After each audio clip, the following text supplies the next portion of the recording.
मला बी उठवते आहे की नाही? कधीतरी पाणी आलं म्हणजे आपल्याला रात्रीचा आराम करूच देत नाही. हा मग मी झोपलो ना हां की म्हणते उठ उठ पाणी आण होय. अशी म्हणते.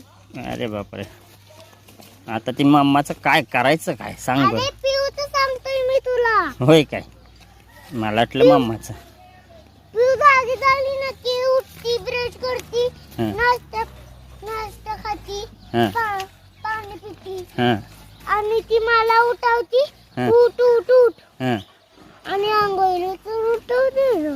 बाहेरची काम असतात, तुझं तू घरातलं काम ना कर. असं का करते? माझ्या पप्पाला आराम नको का? बोल. आराम नको पप्पाला. रात्रीचा मग आराम